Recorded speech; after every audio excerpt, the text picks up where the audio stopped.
안녕하세요. 저는 아주 기가 막힌 일을 겪고 난 뒤 한동안 사람 만나는 것이 무서워 집 밖으로도 나가지 못했던 40대 여성입니다. 자세하게 이야기를 하면 제 주위 사람들이 알아볼까 무섭지만 도무지 상식적으로 이해가 가지 않고 너무나도 놀라운 일이라 어딘가에라도 털어놓고 싶어 이렇게 사연을 올립니다. 제가 들려드릴 이야기는 몇 년 전 저에게 있었던 일이고 상상도 못할 이야기니 같이 공감해 주시면서 들어주시면 고마울 것 같습니다. 저는 평범한 가정에서 자라 평범하게 대학을 졸업하고 취직까지 무난하게 하여 남들과 다를 바 없는 평범한 하루를 살고 있었습니다. 30대가 넘어서자 저희 부모님은 제가 결혼을 하지 않는 것에 대해 걱정을 하기 시작하셨고 30대 중반부터는 매일 주말마다 선을 보러 다녔죠. 저희 남편은 선자리에서 만났고요. 처음 봤을 때는 선한 인상에 말투도 그렇고 행동도 하나하나 저를 배려해주는 모습이 의도하지 않아도 자연스럽게 나타나 이 사람이면 결혼해도 좋겠다 싶었습니다. 단 한 가지 마음에 걸리는 것은 홀어머니를 모시고 산다는 것이었죠. 아무래도 어딜 가나 고부간의 갈등에 대한 주제는 늘 불타오르지 않겠습니까? 그래서 저는 그 부분이 매우 걱정되어 이 남자와는 결혼을 하지 못하겠다 싶었습니다. 하지만 하루를 더 보고 이틀을 더 보고 하다 보니 자연스럽게 남편에게 푹 빠지게 되더라고요. 저를 배려하는 것은 늘 기본이고 저를 위한 행동을 하더라도 절대 생색내지 않는 요즘은 잘 보기 힘든 그런 친절한 남자였어요. 나에게 이 정도로 잘해주는데 결혼을 한다고 저 행동이 모조리 바뀔까 하는 생각이 자연스럽게 들었고요. 저희 부모님도 제 남편을 보고는 성품이 참 괜찮은 사람이라고 더 볼 것도 없이 결혼하라고 마음에 들어 하셨죠. 저는 시어머니를 모시고 살더라도 이 남자와 한평생을 함께 하겠다는 마음으로 결혼을 결심했습니다. 물론 친정 부모님도 처음에는 찬성하셨지만 시어머니를 모시고 살아야 한다는 부분에서는 좀 탐탁치 않아 했어요. 남편은 2배, 3배 훨씬 더 잘하고 저를 아끼고 사랑해주겠다고 부모님께 서약까지 했습니다.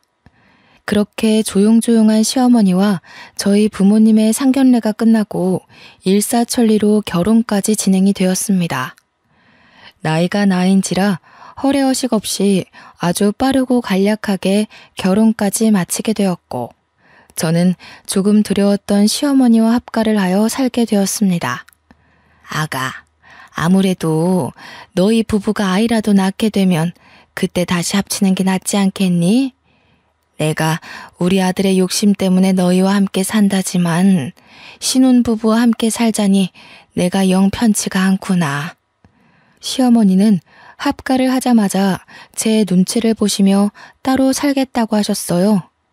알고 보니 남편이 하나뿐인 시어머니가 넉넉지 않은 형편에 너무나도 많은 고생을 하셔서 말년이라도 편하게 지냈으면 하는 마음에 분가를 하지 않은 것이었어요. 남편은 제게 2번, 3번 약속했습니다. 혹여라도 우리 어머니께서 당신에게 시집살이를 시킨다던가 당신과 갈등이 있다면 그땐 바로 분가할게. 하지만 나를 한번 믿어보고 우리 어머니께 벽 없이 딱 한 번만 다가와줘. 저는 남편의 약속을 믿었고 남편 말대로 어머니께 허물없이 다가가 보기로 했습니다. 아직 시작도 안 한 시집살이에 미리 겁먹을 필요는 없으니까요. 하지만 제가 겁을 먹은 것이 아주 멍청한 행동이었다는 걸 증명하듯 시어머니께서는 정말 제 손에 물 한 방울 안 묻게 해주셨습니다. 저나 남편이나 둘 다 맞벌이였기 때문에 점심은 밖에서 먹는다고 쳐도 저녁만큼은 꼭 집에서 먹기로 약속하였는데 항상 퇴근하고 오면 진수성찬이 차려져 있었어요. 매번 이렇게 차리시는 게 힘들겠다 싶을 정도로 어머님의 손맛이 담긴 정성스러운 반찬이 어찌나 감동적이던지 식사가 끝나고 제가 뒷정리라도 할라치면 시어머니께서는 제게 버럭하셨어요. 그 귀한 손을 물을 왜 묻혀? 그렇게 쓰는 손 아니다, 아가야. 내가 아직 정정하니 집안 살림은 내가 하게 해주련? 그래도요, 어머님, 설거지 정도는 제가 할 수 있는걸요. 바깥일 하고 와서 무슨 설거지를 한다고 그래. 우리 아들이 하면 모를까. 우리 아가는 들어가서 씻고 얼른 누워 자. 내일 아침에도 출근해야 하는데, 응? 가서 쉬어, 어서. 저는 어안이 벙벙할 정도로 공주님 대접을 받았습니다. 저희 친정에서도 저를 이렇게까지 대접해주지 않았었는데 말이에요. 남편은 저에게 오히려 어머님과 같이 사는 게 불편할 수 있는데 내색 한 번 안 해주고 고맙다면서 저를 더 아끼고 사랑해 주었습니다. 저는 이 모자의 사랑과 친절, 그리고 배려까지 한 몸에 받으면서 몸둘 바를 모를 정도로 행복한 하루하루를 보내고 있었어요. 저희 친정에서도 시댁 잘 만났다며 저희 집으로 시어머니 몸보신하시라고 각종 좋은 재료들을 보내주시고 시어머니는 그 재료들로 제게 사내 진미를 맛보게 해주시고요. 남편이 시어머니께 용돈이라도 드리면 그 돈을 차곡차곡 모아서 저 맛있는 거 사주신다고 밖에 나가 한아름 장도 보시고 저에게 잘 어울릴 것 같다면서 쑥스럽게 스카프를 내미시기도 하시고요. 정말 고부간의 갈등을 걱정했던 제가 죄송스러울 정도로 저를 아껴주셨습니다. 빨래며 청소며 주말에 쉬는 날 하려고 하면 이미 다 깨끗하게 정리되어 있어 건드릴 필요가 전혀 없었고요. 오히려 제가 뭔가를 자꾸 손대려고 하니까 시어머니께서 평일에 모든 정리를 다 해놓으시고는 주말에는 같이 놀러 가자고 하시더라고요. 저희 부부 아니면 어머님 혼자 어디 가기가 불편하시니까 오히려 그게 낫겠다 싶어서 효도하는 마음으로 매주 주말 어머님과 함께 데이트를 했습니다. 오히려 남편과 둘이 나갈 때보다 더 즐겁고 행복한 시간이지 않았나 싶어요. 어머님과 함께 그때 더 많은 추억을 남겨놓을 걸 하는 생각이 들기도 하고요. 그래도 같이 스티커 사진을 찍어보기도 하고 공방 같은 데서 비누도 만들고 어머님과 뜨개질도 하고 정말 많은 것들을 했어요. 처음 스티커 사진을 찍을 땐 찰칵하는 소리에 놀라 소리를 지르기도 했었고요. 사진의 얼굴이 죄다 잘려서 나와 여러 번 찍기도 했죠. 공항에서 만든 비누는 아까워서 사용도 못하고 아직까지 제 서랍에 보관 중이랍니다. 어머님과 뜨개질로 만든 조끼, 목도리, 가방, 셀 수 없이 많았죠. 정말 큰 사진관에서 우리 셋이 함께 찍은 사진은 큰 액자로 뽑아서 거실에 걸어두었고 어느 날은 손과 발을 본떠 금속 액자를 만들어주는 체험도 했습니다. 어머님은 늘 즐거워하셨고 그런 어머님을 보면서 저는 마음이 뭉클해지기도 하고 더 잘해야겠다는 마음이 들기도 했어요. 주위에서는 주말마다 시어머니 모시고 나가는 게 힘들지 않느냐고 물어보기도 했는데 저는 너무 즐거워서 금요일만 되면 주말에 뭘 할까 검색하느라 정신이 없었습니다. 손도장, 발도장 액자를 만들고 온 날 어머님께서 또 용돈으로 드린 돈으로 제게 작은 귀걸이를 선물해 주셨어요. 어머님, 자꾸 제 선물 사지 마시고 우리 어머님 거 사셔요. 맛난 거 드시고 싶으시면 말도 해주시고 가지고 싶은 거 저도 선물해드리고 싶어요. 아가가 이렇게 나 데리고 놀러 다니는 것만으로도 충분한데 용돈 줘봐야 생활비 쓰는 건 너네 카드로 사용하고 내가 보험료 내는 거 말고 어디 돈 쓸 데가 있겠니? 어머님께 용돈을 드리면 일부는 꼬깃꼬깃 어딘가에 모아두셨다가 남편도 아닌 저를 위한 선물을 사주시곤 했는데 용돈의 대부분은 보험료 지불로 사용하고 계셨어요. 처음에는 무슨 보험이 13개나 있어서 너무 놀라 보험 사기라도 당한 건 아닌지 걱정을 하기도 했습니다. 알고 보니 어머님께서 보장 내역을 하나하나 살펴보시고 가입하신 거였어요. 내가 늘 입버릇처럼 말하지만 내가 죽으면 건물이라도 하나 상속해줘야 우리 자식들이 편한데 내가 가진 게 없어서 나 혼자의 몸으로 아들 하나 키워보니 돈이 얼마나 중요한지 뼛속까지 새겨지더라 아가야. 내가 죽어서 큰 돈이라도 남겨줘야 속이 시원하니 절대 내 보험만큼은 해지 말고 냅두거라. 시어머니의 마음이 너무나도 짠해 저는 절대 보험만큼은 건드리지 않기로 했죠. 그래도 남편과 결혼하고 나서 맞벌이로 차곡차곡 내 집 마련을 위한 저축도 하고 비상금도 모으고 어머님께 용돈을 드리는 부분이 전혀 부담되지 않은 선이었기에 괜찮았습니다. 직장 생활이라는 게 늘 고정급이 들어오니 어찌 보면 사업보다 훨씬 낫지 않겠어요? 안정적인 수업이 있다는 게 우리 가정에겐 참 행복이었습니다. 제가 딱 2개 저희 시어머니와 살면서 불편했던 게 있다면 첫째는 알레르기 때문에 회를 전혀 드시지 못한다는 것.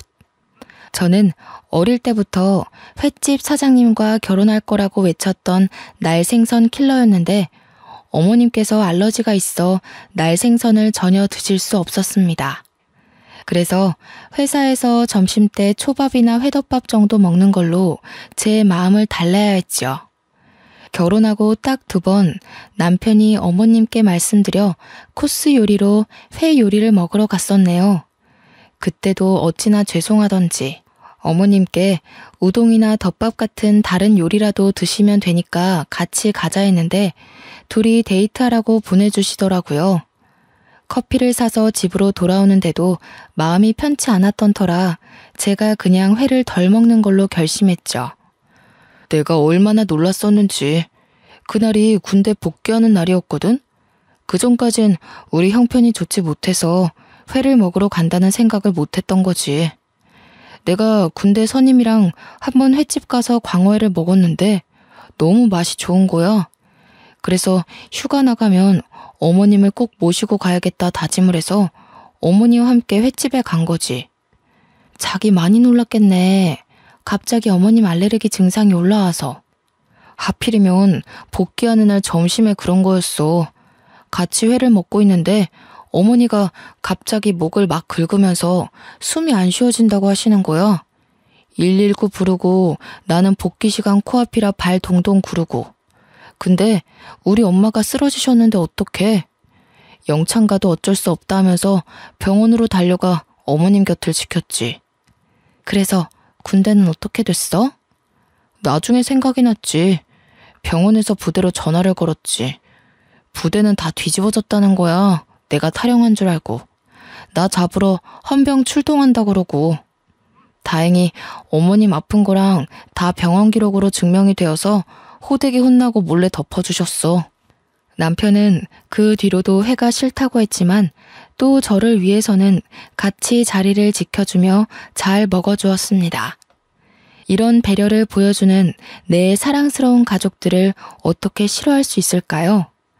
저도 마음이 활짝 열리자 어머님도 저를 더 아끼고 사랑해 주셨죠. 하지만 또 한 가지 어머님에겐 절대 남이 건드려서는 안 되는 것이 있었습니다. 그게 제가 불편했던 2번째 이유인데요. 바로 애착 이불이 없으면 잠을 못 주무신다는 것이었습니다. 아가야, 내 이불 못 봤니? 그거 너무 때 같아서 빨래하려고 세탁기에 넣어뒀어요. 안 된다. 그거 절대 빠는 거 아니야. 아가, 제발 내가 부탁했잖니. 다른 건 몰라도 내 이불만큼은 절대 건드리면 안 된다고 내가 그렇게 말을 했는데. 죄송해요, 어머님. 제가 깨끗하게 빨아드리려고 잘해보려고 한 건데. 다른 건 다 가져가도 좋고 버려도 좋은데 저 이불만큼은 절대 건드리면 안 된다. 알겠어? 저거는 내가 죽어서도 나랑 같이 묻어줘야 하는 내 귀중품이야. 저는 어머님의 화내는 모습을 처음 봐서 너무 놀라웠고 마음이 쿵 내려앉는 것 같았죠. 생전 저에게 화 한 번 낸 적 없던 어머님이셨는데 애착이불과 관련해서는 항상 저에게 히스테릭한 모습을 보여주셨어요. 여행을 갈 때는 당연하고 어딜 가더라도 잠이 들 땐 꼭 애착이불을 늘 품에 지니고 계셨습니다. 저는 솔직히 너무 너덜너덜하고 꼬질꼬질한 더러운 애착이불을 깨끗하게 한번 삶기라도 했으면 했지만 제가 이런 소리를 하면 어머님께서 버럭하셨기 때문에 결국 포기했어요. 아가야, 내가 늙어서 그런지 아주 머리털이 몽땅 다 빠지려나 보다. 내 이불에도 머리카락이 얼마나 붙던지. 이러다가 대머리 되면 어쩌지? 어머님, 제가 탈모 샴푸라도 하나 가져다 놓을게요. 저는 어머님께서 이불에 머리카락이 붙는다고 하셔서 애착이불에다가 돌돌이라도 돌려 머리카락만 정리를 해드려야겠다 싶었습니다. 어머님 이불을 가져와 열심히 머리카락을 정리하고 있는데 어머님께서 불같이 달려와 이불을 빼앗더라고요. 저는 조금 황당하기도 하고 너무나도 서운한 마음이 들었죠. 어머니, 빨래 하려던 거 아니고 그냥 붙어있는 머리카락만 정리해드리려고 했어요. 아가, 마음은 잘 알겠는데 내가 이불이 없으면 불안해서 그래. 내가 정리할 테니 내 이불에는 신경 쓰지 말거라. 알겠지? 저는 그 뒤로 눈에 보여도 이불에는 신경 안 쓰기로 굳게 다짐했죠. 죽어서도 꼭 같이 묻어달라고 하시는데 제가 뭘 더 어떻게 할 수 있겠어요? 그렇게 서로의 불편함은 건드리지 않고 하루하루를 살다 보니 너무나도 감사하게 저에게 새 생명이 찾아왔습니다. 같이 산부인과에 가서 아가의 첫 심장 소리를 들었을 때 남편과 시어머니는 눈물을 줄줄 흘릴 정도로 감동을 했죠. 우리 아가가 이렇게 효도를 하는구나. 새 생명이라니. 나에게 손주가 찾아오다니. 우리 아가 절대로 몸 조심해야 되니까 앞으로는 집에서도 누워만 있거라. 응? 그래. 회사도 휴직을 하던지 그만두던지 하자. 우리 그래도 모아둔 돈도 꽤 있고 내가 이번에 승진도해서 월급도 올랐으니 당신은 태어날 우리 아이 생각하면서 태교만 해. 저는 만삭이 될 때까지 일을 할 생각이었지만 가족들의 만류로 어쩔 수 없이 휴직계를 내게 되었습니다. 너무 일찍부터 육아휴직을 쓰는 것이 아닌가 싶긴 했지만 10년 가까이 다닌 회사였기 때문에 사장님께서도 저를 많이 배려해 주셨어요. 정말 평소에도 집에서 하는 일이 없었는데 임신하고 나니 더 할 일이 없어지더라고요. 제가 화장실이라도 가려고 일어나면 어머님께서 와서 무슨 일이냐 하고 안절부절 제 옆을 못 떠나시고요. 병원에서 아가 자궁이 약해서 푹 쉬라고만 했잖니. 늙은이가 주책이지? 화장실 한번 갈 때마다 불안해서. 아니에요, 어머님. 이렇게 신경 써주시니 제가 건강하게 잘 버티는 거 아니겠어요? 그래도 가끔 동네 산책 30분 정도는 좋다고 하던데 저랑 산책이라도 가실까요? 내내 집에만 있어서 몸이 찌뿌둥했는데 잘 됐다며 어머님과 저는 매일같이 하루에 30분, 많게는 1시간이 넘도록 공원 산책을 즐기게 되었습니다. 어머님이 살아온 인생에 대해서도 듣고 같이 울다 웃으며 서로 더욱 더 돈독해졌어요. 그날 저녁 남편이 급하게 다른 지역 출장을 간다고 떠나게 되었습니다. 회사에서 승진을 하고 연봉이 훌쩍 오른 대신 출장이 점점 잦아지고 퇴근도 늦어지고 했어요. 저는 갑자기 떠나야 한다고 해서 짐가방을 싸주고는 남편을 배웅했죠. 집을 나서던 남편이 시어머니께 우리 마누라 먹고 싶은 거 다 해주시라며 신신당부를 하여 어머님이 등짝을 치기도 했습니다. 불편한 법도 한데 참 가족이 울타리 안에서 끈끈해짐을 느끼게 되더라고요. 그러다 문득 밤에 여는 포장마차에서 파는 순대볶음이 너무나도 먹고 싶은 거예요. 여기가 주거도시이긴 하나 지방에 있는 작은 소도시로 큰 병원도 없고 음식점도 많지 않고 인프라가 잘 되어 있는 그런 동네는 아니었어요. 야식 배달도 안 되는 동네 밖을 조금만 나가면 있는 포장마차에서 파는 순대볶음이 정말 매콤하고 맛있었거든요. 하지만 밤 시간이 너무 늦었고 남편도 없어서 먹고 싶은 마음을 꾹 참았죠. 차를 타고 가면 5분 거리인데 걸어가려고 하면 구불구불 비포장도로 같이 횡단보도도 길을 건너야 해서 밤에는 위험했습니다. 근데 때마침 어머님과 TV 채널을 돌리는데 딱 순대볶음이 나오는 거예요. 너무 먹고 싶은 마음에 맛있겠다 하고 말로 뱉어버리고 말았죠. 아가, 순대볶음이 먹고 싶니? 저 앞 사거리 지나서 포장마차촌에 팔지 않을까? 내가 다녀오마. 어머님, 밤길이라 너무 위험해요. 거기 가려면 횡단보도도 없는 비포장도로를 건너야 하는데 저 괜찮아요. 참을 수 있어요. 우리 손주가 먹고 싶다는데 어떻게 참니? 아가, 거기다가 네 남편이 하는 말 들었지? 먹고 싶은 거 다 해주라고. 내가 후딱 갔다 오마. 제가 여러 번 말렸지만 어머님은 듣지 않으셨어요.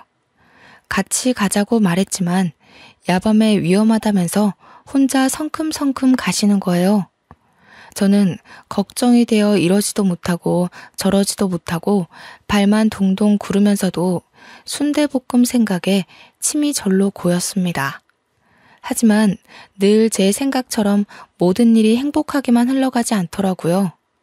정말로 제가 우려했던 대로 횡단보도가 없는 어둑한 길을 건너시다가 시어머니를 채 보지 못한 엄청나게 큰 냉동 탑차가 시어머니를 치고 말았습니다. 교통사고가 아주 크게 났고 결국 저희 어머님은 세상을 떠나시게 되었습니다. 처음 응급실에서 전화를 받았을 때 저는 아무것도 하지 못하고 멍하니 거실에 서 있었어요. 눈물이 줄줄 흘러나오기 시작하면서 남편에게 전화를 걸었고 콜택시를 불러 병원으로 달려갔습니다. 처참한 모습으로 시신이 되어버린 어머님을 보면서 제 몸에 뭐가 묻는지도 모른 채 어머님을 끌어안고 엉엉 울었습니다. 출장을 나섰다가 연락을 받고 황급히 돌아온 남편은 제정신이 아닌 것처럼 보였습니다. 같이 어머님을 끌어안고 엉엉 울다가 병원 관계자들의 제지로 비켜서게 되었죠. 장례를 준비하고 염을 해야 하는데 저는 임신 중이니까 들어오지 말라고 하더라고요. 아무래도 시골 병원이다 보니 미신 같은 것도 다들 믿으시고 저는 그렇게 어머님 하시는 장면도 보지 못한 채 상복을 입고 장례를 치렀습니다. 힘들지? 임신한 몸으로 장례까지 치르려니. 들어가서 좀 쉴래? 나 때문이야. 내가 순대볶음만 먹고 싶다고 안 했어도 나 때문에 돌아가신 건데 내가 어떻게 편히 쉴 수 있겠어. 아니야. 내가 당신 꼭 먹고 싶은 거 다 해주라고 해서 이렇게 된 거야. 순대볶음 먹고 싶은 걸 어떻게 참어. 임신까지 했는데. 우리 어머님 손주 생겼다고 너무너무 잘해줄 거라고 나한테 몇 번이나 고맙다고 했는데 이렇게 가시면 내가 어떻게 보내드려. 저는 몇 날 며칠을 울면서 어머님 생각만 하며 보냈습니다. 저에게 순대볶음이 식지 않을 때까지 돌아오겠다며 웃으며 떠나신 모습이 마지막이라는 사실이 정말 믿기지 않았고요. 결국 자책과 눈물을 반복하다 유산기가 보여 병원에 입원까지 하게 되었습니다. 무너져버린 남편은 제게 울면서 말했어요. 당신까지, 우리 아이까지 잘못되면 나 너무 힘들 것 같아. 제발 편하게 마음 먹고 쉬어. 응? 저는 남편 말대로 병원에서 휴식을 취하기로 했습니다. 영양제다 뭐다 주렁주렁 매달아 놓은 주사들과 함께 병원 이곳저곳을 둘러보는데 참 이런 곳에서 어머님의 장례를 치렀다는 게 죄송스럽더라고요. 마지막 가시는 길 정말 좋은 병원에서 장례라도 치렀어야 했는데 하는 마음이 들더라고요. 남편도 마음이 많이 힘들 텐데 오히려 저를 위로해주고 저희는 서로를 의지하며 그렇게 버텨냈고 저는 일주일 만에 퇴원을 하게 되었습니다. 집에 돌아와 어머님의 유품을 정리하는데 도무지 입을 만큼은 버릴 수가 없겠더라고요. 어머님께서 꼭 이불도 같이 묻어달라고 하셨었는데 차마 어머님의 흔적이 가장 진하게 묻은 이불을 같이 보낼 수 없더라고요. 같이 보낼 수 없었어요. 제가 너무나도 사랑했고 그리워하는 어머님이기 때문에 제 이기심에 이불만큼은 제가 꼭 끌어안고 있었죠. 보자기에 곱게 싸서 제가 언제든 그리울 때마다 꺼내보려고 장롱 속에 넣어두었습니다. 그렇게 정신없이 하루 이틀을 보내고 있는데 보험회사에서 연락이 막 오더라고요. 어머님께서 살아생전 들어놓으셨던 생명보험들에서 사망신고가 접수되었으니 보험금을 수령하라는 연락이었어요. 남편 통장으로 모두 수령을 했고 그 금액에 저희는 2번 놀라고 말았습니다. 무려 20억가량의 보험금이 통장으로 들어온 거예요. 생전에 건물 한 채에 못 물려주고 미안하다고 몇 번이나 제 손을 잡고 쓴웃음을 짓던 어머니께서 보험금을 이렇게 남겨주시다니 저는 또 한 번 눈물을 터뜨렸죠. 남편은 그동안 진심으로 어머니와 함께 행복한 추억을 만들어줘서 고맙다고 앞으로 행복하게 살자고 하더군요. 저희는 그렇게 새로운 출발을 결심했습니다. 하지만 그것도 잠깐이었어요. 아주 충격적인 일이 그 이후에 발생했습니다. 제가 임신 4개월에 접어들 무렵이었습니다. 집에 갑자기 누군가 찾아왔어요.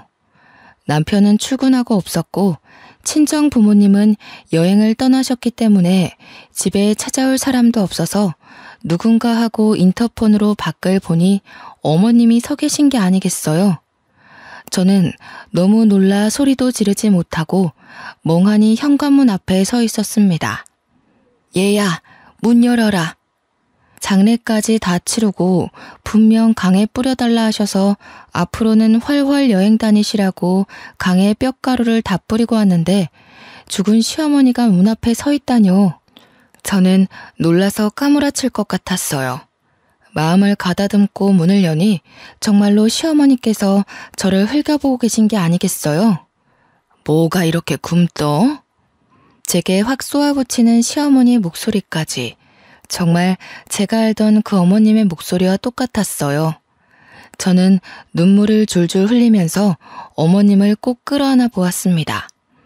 얘가 왜 이래? 이거 놔. 귀신인가 싶었지만 정말 살아있는 시어머님의 모습이었습니다. 행색이 조금 꼬질꼬질하긴 했지만 어디서 어떻게 돌아오신 건지 분명 사고당하여 병원에 사망 선고를 받았을 때도 제가 옆에 있었는데 말이죠. 아니 어머니, 이게 어떻게 된 일이에요? 분명 제가 장례까지 다 치렀는데. 얘가 내가 살아 돌아왔으면 감사합니다. 앞으로 잘하겠습니다 해야지 어디 말을 붙여? 그럼 내가 뭐 무덤에서 살아 돌아왔을까봐? 사고당해서 죽은 게 내가 확실해? 나 이렇게 살아있잖아. 시어머니께서 제게 호통을 치며 죽은 게 내가 맞냐고 하니 갑자기 혼란스러웠어요. 분명 제가 시체로 시어머니를 뵙긴 했지만 시신이 차에 심하게 깔려 훼손된 상태였고 저도 시어머니의 말을 들으니 제가 본 게 진짜가 맞는지 의심이 들었고요. 저는 남편에게 전화를 걸어 이 사실을 모두 말했고 남편은 헐레벌떡 집으로 돌아왔습니다. 시어머니와 똑같은 얼굴, 똑같은 목소리를 듣고 남편도 오열을 했고 저희는 시어머니의 말대로 시신을 착각해서 시어머니인 줄 알고 장례를 치렀다고 생각했어요. 어머니, 그동안 어디 계셨길래 3주가 넘도록 행방이 묘연하셨던 거예요? 내가 글쎄 말하자면 긴데 아무튼 사고를 좀 당해서 기억이 안 난다. 이제서야 겨우 기억이 나서 더듬더듬 집으로 찾아왔더니 내가 죽었다지 뭐냐? 배고픈데 뭐 좀 먹을 거 없니? 뭐라도 시켜 먹든 아니면 밥 좀 해와라. 며느리가 돼가지고 빠릿하게 움직이지 않고 못 배워 먹은 것처럼 멍하니 그러고 있니? 제게 단 한 번도 싫은 소리를 한 적 없던 어머니께서 그런 말을 하시니 조금 놀라웠지만 사고를 당해 기억을 단편적으로 잃으셨다고 하시니 저도 별 의심 없이 밥을 차렸습니다. 생전에 어머님께서 좋아하시던 나물 반찬을 잔뜩 사와서 밥상을 차리니 젓가락을 탁 놓으시더라고요. 내가 배가 고파서 반찬 사오는 시간까지 기다렸는데 고작 나를 대접하는 게 나물 반찬이야? 어디 회라도 떠오는 줄 알고 기다렸더니 안 먹어. 저는 회를 찾는 시어머니에게 의문이 들었지만 3주 만에 다시 찾아오신 건데 고기라도 내어드렸어야 했다고 생각하면서 죄송하다고 했죠. 그 뒤로 저는 임신해서 점점 배가 불러오는 몸으로 어머님을 극진히 대접했습니다. 저에게 단 한 번도 시킨 적 없었던 속옷 빨래도 직접 하고 어머님 잠자리에 드실 자릿기까지 손수 준비했죠. 어머님은 당연하다는 듯 저의 대접을 받으셨지만 제가 임신 7개월쯤 되었을 때 저는 점점 의심이 들었습니다. 여보, 아무리 생각해도 이상해. 당신은 이상한 부분이 없어? 나도 조금 의심이 들던 참이야. 지난번에 횟감 떠왔더니 아무렇지 않게 드시는 거 봤지? 우리 어머니 알러지 때문에 생선회를 드시지 못한 분이셨어. 그것뿐만이 아니야. 내가 내 입으로 말하기 부끄럽지만 같이 살면서 단 한 번도 내게 일을 시키신 적 없던 어머니셨어. 근데 지금은 물까지 내가 떠다 드려야 돼. 임신한 몸이라고 움직이는 것도 조심해야 된다고 하셨던 분이 잡일까지 다 나를 시키시고 거기다가 늘 그랬듯 산책을 가자고 하니 놓친 내 무릎 생각은 안 하냐고 내게 소리까지 지르셨어. 혹시 어머니께서 이불은 안 찾으셨어? 그게 제일 수상해. 이불만큼은 내게 건드리지도 못하게 하고 그거 없으면 잠도 못 주무셨잖아. 근데 이불 이야기를 단 한 번도 꺼내지 않으셨어. 나도 일부러 이불 이야기를 안 했고.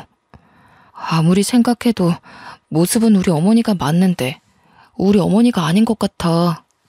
사고를 당했다고 하시는데 아무리 봐도 그런 후유증이나 흔적도 없고 사고를 당했다고 체질이 바뀌는 건 아니잖아.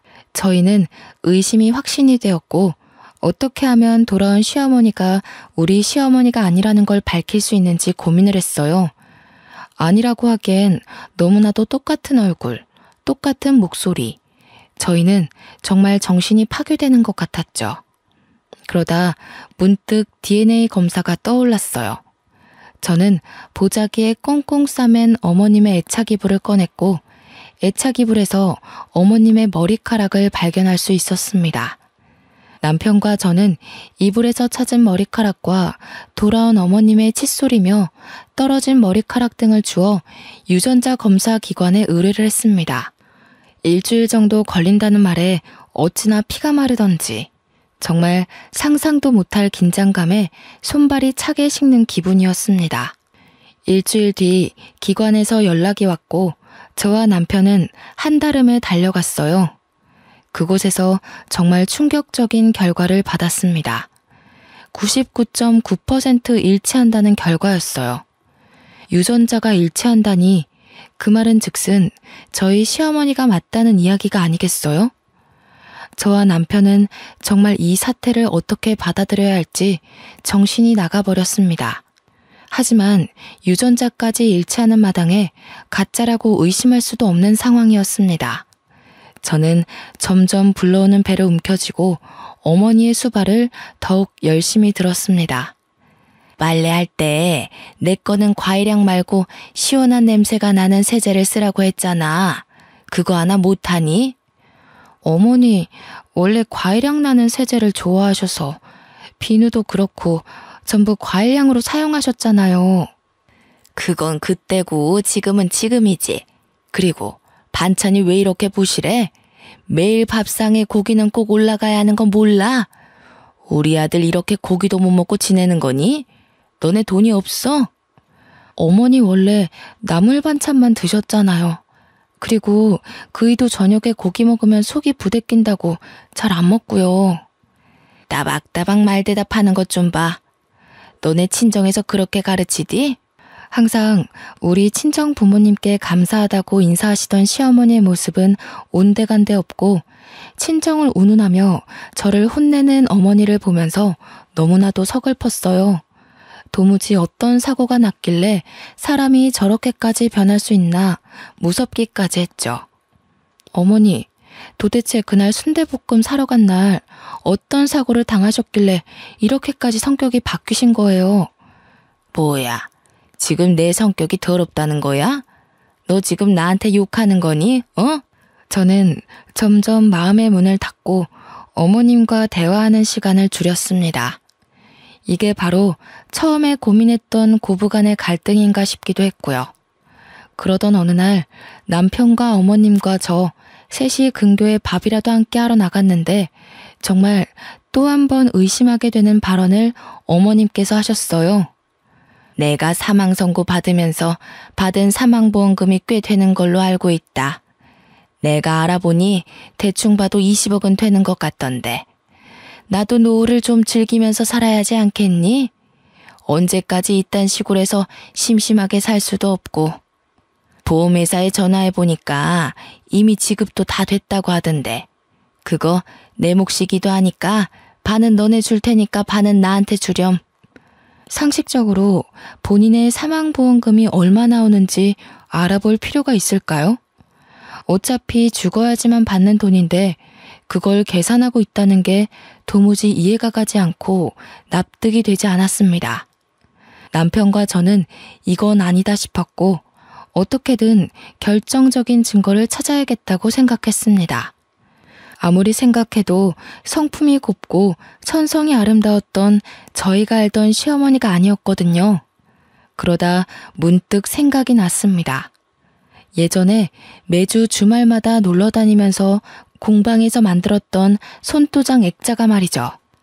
손도장 액자가 정교한 금속으로 본떠 만든 거라 지문이 그대로 찍혀 있었어요.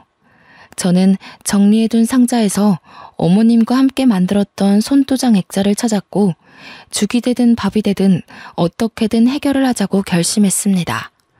남편과 상의 끝에 경찰을 부르기로 했습니다. 만약 지문까지 일치해서 우리 시어머니가 맞다면 정말 보험금의 반을 드리고 이제 분가하겠다고 우리의 삶을 찾자고 할 생각이었습니다. 지문이 일치하지 않아 남인 것이 밝혀지면 사기죄로 고소를 하자고 생각했고요. 결국 경찰을 집으로 부르고 그동안 있었던 모든 일을 경찰에게 말했습니다. 어머님께서 분명 사고를 당하셨고 저희가 영안실에서 시신 확인까지 마친 뒤 장례를 치렀습니다. 시신은 화장해서 강에 뿌린 탓에 유골로는 DNA 검사를 할 수 없어서 생전 어머님께서 남겨두신 물품에서 채취해 DNA 검사를 했고 요망한 기집애, 나 몰래 DNA 검사까지 했어? 어쩐지 욕실에 칫솔이 없더라니. 그래서 뭐라 그러디? 일치한다고 했겠지. 네, 맞아요. 일치한다고 떴어요. 하지만 저희가 알던 어머님의 모습과 너무 달라 어쩔 수 없이 경찰에 신고를 하게 되었습니다. 아니, 유전자까지 일치하는 마당에 내가 너희의 가족이라는 걸 이렇게까지 부정해야겠니? 키워봐야 소용도 없다더니 은혜도 모르는 것들. 어떻게 이 늙은 노모에게 이런 짓까지 하는지. 지금 말씀하시는 걸로만 추론하자면 이분이 결국 본인들 시어머니가 맞다는 이야기 아닙니까? 그래서 지문 검사를 해보려고요. 지문까지 일치하는지 알고 싶어서요. 저는 손도장을 경찰에게 넘겼고 경찰은 이 사건 자체가 아주 의문이 남는 부분이니만큼 지문 검사를 하겠다고 했습니다. 시어머니께서는 조금 당황한 듯 싶었어요. 배은망덕하게 이렇게까지 해야겠어? 앞으로라도 잘 모시고 행복하게 살자 하면 될 것을. 경찰서로 가지 않으려고 버팅기시다가 결국 경찰에게서 협조 요청을 받자 마지못해 경찰서로 가셨고 그곳에서 지문 채취가 이루어졌습니다. 그리고 모든 사건의 전말을 알게 되었습니다. 지금 지문이 일치하지 않는 것으로 판명되고 있습니다. 자세한 건 저분을 더 조사해봐야 할 것 같으니 내일 다시 연락드리겠습니다. 지문이 일치하지 않는다는 이야기였어요. 저희는 망치로 세게 얻어맞은 것 같은 충격을 받았고 일단 집으로 돌아가라는 경찰의 말에 남편과 함께 집으로 돌아왔습니다. 다음날 경찰에게서 모든 조사가 끝났다고 연락이 왔고 저와 남편은 한달음에 경찰서로 갔습니다. 시모의 행세를 하던 시모와 똑 닮은 사람은 유치장에 갇혀 있었고 저희를 노려보면서 고래고래 소리를 지르고 욕을 했습니다. 배은망덕한 것들! 거참 조용히 하시고요. 저희가 조사를 마친 결과 저 유치장에 계신 분은 가족분들의 시어머니가 아니라 돌아가신 분의 쌍둥이 언니로 밝혀졌습니다. 쌍둥이 언니요? 저는 어머니께 단 한 번도 쌍둥이 언니가 있다는 말을 들어본 적이 없습니다. 그도 그럴 것이 쌍둥이라 태어나자마자 언니분은 친척 집으로 입양을 갔던 걸로 기록이 되어 있습니다. 일란성 쌍둥이라 유전자까지 일치했지만 쌍둥이더라도 지문은 다르게 나오거든요. 이후에 저분이 여러 번 사기를 치고 돈을 빌리고 갚지 않고 도망다니는 생활을 해서 호적도 말소가 되어 있는 상태고요. 아마 친척 집으로 입양을 갔기에 가족관계 증명서에도 따로 기록된 부분이 없었을 겁니다. 그럼 저희 시어머니가 아니라 시어머니 언니고 시어머니 행세를 하여 금품을 갈취하려고 했다는 건가요? 네, 맞습니다. 어떻게 보험금을 노리고 들어온 것으로 보여지고요. 이미 전과가 여러 개 있어서 실형을 면하긴 어려울 것 같습니다. 명의도용 부분도 그렇고 금품을 갈취하려고 했던 증거도 발견되었습니다. 결국 시어머니 행세를 하던 시어머니의 쌍둥이 언니는 그렇게 허무하게 구치소에 수감이 되어 재판을 기다리게 되었습니다. 집으로 돌아와 짜릿해오는 배를 붙잡고 저는 어머님의 애착 이불을 끌어안고 엉엉 울었습니다. 돌아가셔서까지 이렇게 고통을 받아야 하나 싶어 너무나도 안쓰럽고 측은했어요. 이불을 감싸 안고 엉엉 우는데 미처 몰랐던 가장자리 한 구석에서 딱딱한 뭔가가 느껴졌습니다. 저는 남편에게 가위를 가져오라 하여 그 모서리 부분을 도려냈습니다. 그곳에는 어머님의 인감도장과 통장, 그리고 꾸깃꾸깃 접혀있는 현금 뭉치들이 나왔어요. 저희가 용돈을 드릴 때마다 남은 쌈짓돈들을 모아 통장에 입금하고 미처 입금하지 못한 현금들을 거기에 모아두셨던 겁니다. 통장에는 우리 며느리 아들 용돈이라고 서투른 한글로 적혀 있었고요. 저희가 드렸던 용돈을 본인을 위해 쓰지 않으시고 이렇게 하나하나 모아두신 것도 너무나도 마음이 아팠어요.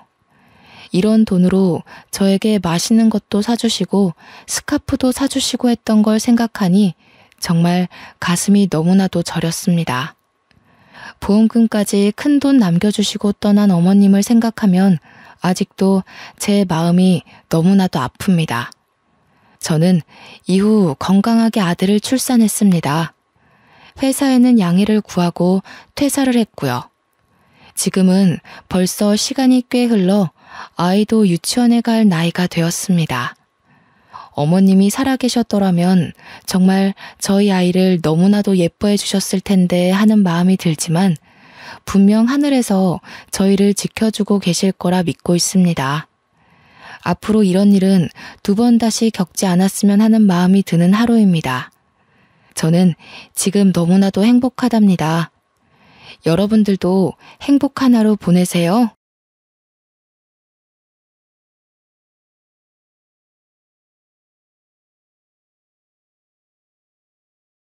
안녕하세요. 저는 서울에서 거주하는 소아과 전문의 38살 남성입니다. 의대 졸업 후 대학 병원에서 근무하다 현재는 선배가 운영 중인 소아과에서 페이 닥터로 근무하고 있어요. 내년에는 외과 수술 전문 병원에 소아외과 전담의로 이직 예정이고요. 이 나이 먹도록 결혼을 왜 하지 않느냐 궁금하지 않으세요? 정말 슬프게도 불과 3년 전 기분 나쁜 파혼을 경험했거든요. 그래서 그 일을 겪은 뒤에 결혼에 대한 생각이 싹 사라지더군요. 아마 그때 제가 결혼을 했으면 예쁜 와이프와 함께 행복하게 잘 살고 있었을 거예요. 어쩌면 아이가 있었을지도 모르죠. 저에게 쓰라린 아픔을 안겨줬던 그 여자로 인해 저희 집 명성에 먹칠을 할 뻔한 제 파혼 사연을 여러분께 들려드릴게요. 아, 참고로 그 여자라고 하면 저와 결혼을 약속했던 여자친구라고 생각하실 것 같은데요. 그 여자는 다름 아닌 예비 장모였던 사람입니다. 이때의 일로 인해 결혼에 대한 트라우마가 생겼네요. 지금 제가 솔로 생활을 만끽하고 있는 이유기도 하고요. 그럼 사연 시작하겠습니다. 사연을 시작하기 전에 제 집안에 대해 먼저 말씀을 드리자면요. 저희 집안은 대대로 의사를 배출한 소위 말하는 사자 집안이에요. 병원과 재단을 설립하신 자랑스러운 할아버지, 아버지, 그리고 여동생까지 외과 전문의 과정을 수료해서 지금은 강남 한복판에 수술 전문 병원을 운영하고 있는데요. 어머니는 병원 행정일을 총괄하시면서 의료복지재단을 운영하고 계시고요. 저도 곧 소아과 페이닥터 근무를 끝내고 내년부터는 외과 수술 전문 병원에서 전담의로 이직할 예정입니다. 소아 탈장이나 복강경 수술을 전담할 예정이죠. 하지만 다른 분들은 저에게 항상 물어보더라고요. 왜 할아버지 아버지가 있는 병원에서 같이 일하지 않아요? 그러면 편하게 근무할 수 있을 텐데요. 라며 꼭 질문을 하십니다. 물론 저도 처음에는 그 병원에서 일을 하려고 했습니다. 가업을 이어 병원을 운영하면 당연히 미래도 보장되고 좋은 일이죠. 하지만 가족들의 울타리를 벗어나 큰 병원에서 많은 경험을 해보고 싶은 생각이 강했어요. 그래서 할아버지와 아버지의 제안을 거절하면서까지 약간의 독단적인 행동을 하게 되었죠. 저희 병원은 대학병원처럼 규모가 큰 병원은 아니지만 서울에서 실력 좋기로 알아봐주는 병원입니다. 인터넷과 방송에도 여러 번 소개되며 전국 각지에서 환자들이 오는데요. 빠르고 정확한 진단으로 수술 경험이 많고 그 결과 또한 좋아 입소문을 타기 시작했어요. 또 형편이 어려운 사람들을 위해 여러 가지 의료 서비스를 제공하며 사회적 공헌 활동에도 열심히 이바지하고 있습니다. 작년에는 보건복지부 표창까지 받을 정도였다고요. 이 정도면 어느 정도 유명한지 아시겠죠? 재단과 병원을 설립한 건 증조 할아버지세요. 할아버지 말씀으로는 할아버지 아버지, 그 훨씬 이전부터 약방을 운영하셨다고 합니다. 먹을 것도 없어 생활이 어렵거나 아파도 치료를 받지 못하는 사람들을 위해 신분의 고하를 막론하고 열심히 사람들을 돌보셨다고 하네요. 없는 형편에 산과 들로 약초를 캐러 다니시며 본인들이 끼니를 굶어도 굶주린 사람들을 위해 약자 편에 서서 항상 베푸는 삶을 사셨다면서요. 내 자신의 이익보다는 남을 위해 살라는 저희에게 항상 해주시는 말씀이에요. 저희 집 가훈이기도 하고요. 할아버지 때 이르러서야 본격적으로 병원 운영을 시작하셨는데 어렸을 때부터 그런 할아버지와 아버지가 굉장히 멋있어 보였어요. 저와 여동생은 자연스레 의사라는 꿈을 가지게 되었죠. 그렇게 밤낮 없이 코피까지 흘리며 열심히 공부해서 노력한 탓에 지금에 이르렀는데요. 부모님은 꼭 의사가 아니더라도 원하는 일을 하고 살라며 묵묵히 뒤에서 응원을 해주실 뿐이었죠. 공부하는 게 재미있었고 저희가 원해서 이루어낸 꿈이라 의대에 합격했을 땐 그 누구보다 기뻐해 주시며 앞으로 각오해야 한다며 따끔한 충고를 해주시기도 하셨죠. 사람을 살리는 일이다 보니 지금까지 해왔던 공부와는 차원이 다를 거라면서요. 하루에 2시간 이상을 잡은 적이 없고 정말 그 누구보다 더 열심히 했습니다. 요즘에는 동창 모임을 하다 보면 주변에 결혼해서 초등학생 자녀를 둔 친구들이 대부분이더라고요. 조금 일찍 결혼한 친구들은 자녀가 중학생인 사람도 있고요.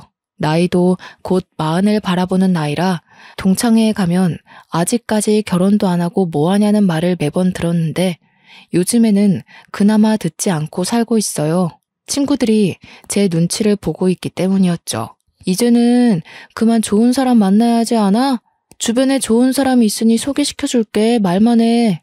라며 저에게 말을 해주곤 하지만 솔직히 그때 악몽이 되풀이될까봐 겁이 납니다. 섣불리 아무나 만나지도 못하겠거든요. 사실은요, 저는 불과 3년 전에 가슴 아픈 파혼을 경험했습니다. 남들처럼 평범하게 사랑해서 연애하고 결혼하고 행복하게 살고 싶었죠.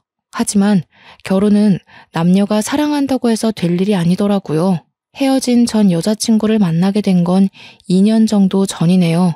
소아과를 개원한 선배를 3년 정도 도와주기로 해서 페이닥터로 근무를 시작한 지 얼마 되지 않았을 때였죠. 당시 선배가 운영하는 병원은 아파트 단지 상가에 위치해 있었는데요.